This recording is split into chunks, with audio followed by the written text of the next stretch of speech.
Un dernier bonjour à tout le monde. Me voici devant vous, tout en faisant mon lavage, en faisant également le dernier vidéo de l'année. Je suis désolé, je suis un lapin tellement occupé, je dois faire des tâches ménagères tout en enseignant à des élèves de 5e année.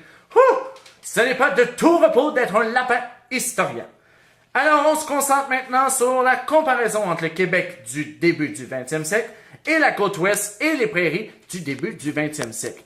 La côte ouest correspond en fait au territoire de la Colombie-Britannique et les prairies correspondent en fait au territoire de l'Alberta, de la Saskatchewan et du Manitoba. L'immigration dans les prairies est extrêmement variée. Il y a des gens de l'Ontario, du Québec, des Métis, des Amérindiens, des États-Unis, de la Grande-Bretagne, de la France et de l'Europe de l'Est. Chacun a des opinions politiques variées et chacun appartient à des religions différentes. Ouh là là là là! Ça en fait du monde différent. Du côté de la côte ouest, les 3/4 de la population sont amérindiennes. Des travailleurs chinois arrivent par milliers pour y travailler également. Ils accomplissent les tâches les plus dangereuses pour seulement la moitié du salaire que reçoivent les travailleurs d'origine britannique. Ah non, une autre forme d'injustice. Les immigrants venus d'Asie forment 11% de la population de la Colombie-Britannique. Ils sont très mal acceptés par les colons d'origine britannique et leur arrivée se fait dans des conditions extrêmement difficiles car ils sont victimes de préjugés racistes. Le moteur économique des prairies est l'activité agricole, plus particulièrement la culture du blé. On commence même à considérer cette région comme le grenier à blé du Canada. Les immenses terres recouvertes d'herbes sont utilisées pour élever d'énormes troupeaux de bovins. Le bovin, c'est un terme pluriel utilisé pour désigner les bœufs, les vaches et les veaux. Du côté de la Colombie-Britannique, c'est l'industrie forestière qui domine, mais l'exploitation des mines de charbon de l'île de Vancouver prend également de l'expansion. On retrouve aussi en expansion l'industrie de la pêche. Winnipeg est la capitale du Manitoba et elle devient la porte d'entrée des prairies pour tout ce qui a trait au commerce. Montréal demeure toutefois le centre industriel et financier du Canada. Et au Québec, la population d'origine canadienne-française continue d'être très largement majoritaire malgré tous les immigrants qui viennent d'ailleurs. En 1900, Montréal est la métropole du Canada. La métropole, c'est un centre industriel financier, c'est une ville très importante. Les entreprises céréalières, les sociétés ferroviaires et les grandes banques choisissent d'y établir leur siège social, l'endroit où la direction d'une société, d'une entreprise, dirige sa société ou son entreprise. Ces entreprises réalisent de gros profits grâce au boom céréalier des prairies. Montréal en bénéficie aussi car le blé de l'Ouest qui arrive par train est expédié à l'étranger à partir de son port. La Colombie-Britannique sur la côte ouest est encore plus mal connue dans les autres provinces. Pourquoi? Parce qu'elle est loin, tout simplement.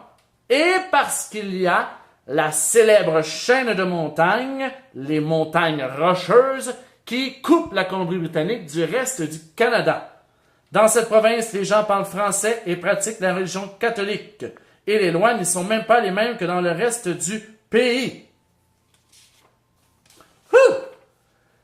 Au Québec, en milieu urbain, ce sont généralement les membres des communautés religieuses qui s'occupent de l'enseignement. Tandis que dans les milieux ruraux, ce sont des femmes célibataires. On se fait un devoir de transmettre les valeurs catholiques et d'enseigner le français dans les écoles du Québec. En 1900, l'enseignement de la religion catholique demeure la matière la plus importante à l'école. Ailleurs au Canada, les écoles sont surtout anglophones et protestantes. Hola, hola, hola, bonjour à tous.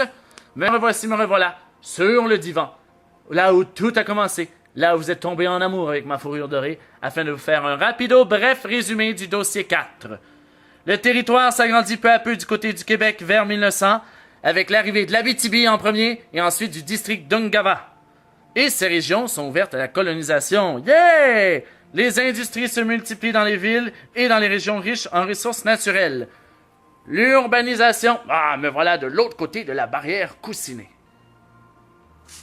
Donc, qu'est-ce que je disais? L'urbanisation est un phénomène en croissance, c'est-à-dire les gens s'installent de plus en plus en ville parce qu'il y a de l'emploi à cause des industries.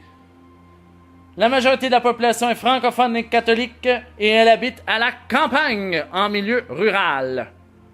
L'agriculture est modernisée avec l'utilisation de la machinerie agricole et la production laitière est en expansion.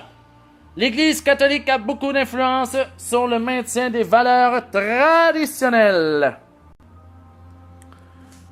Du côté de la côte ouest et des prairies, la côte ouest et les prairies se développent avec l'arrivée de nombreux immigrants venus cultiver la terre. Oh, je suis caché derrière les coussins.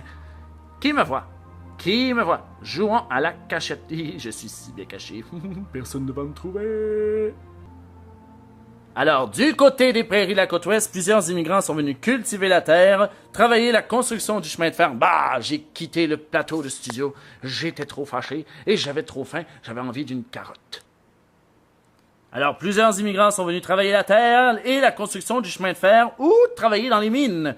Les provinces de l'Ouest sont composées de communautés très différentes, comme les nations autochtones, les métis, les francophones et les anglophones, sans compter les immigrants venus de nombreux autres pays. La majorité de la population est anglophone et protestante, alors que l'industrie forestière domine sur la côte ouest. Le développement des prairies est assuré par l'industrie agroalimentaire.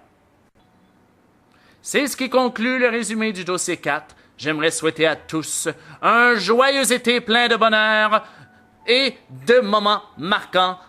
Nous nous reverrons sûrement vers d'autres moments historiques du Québec et du Canada. Au revoir à tous pendant que je grignote le coussin.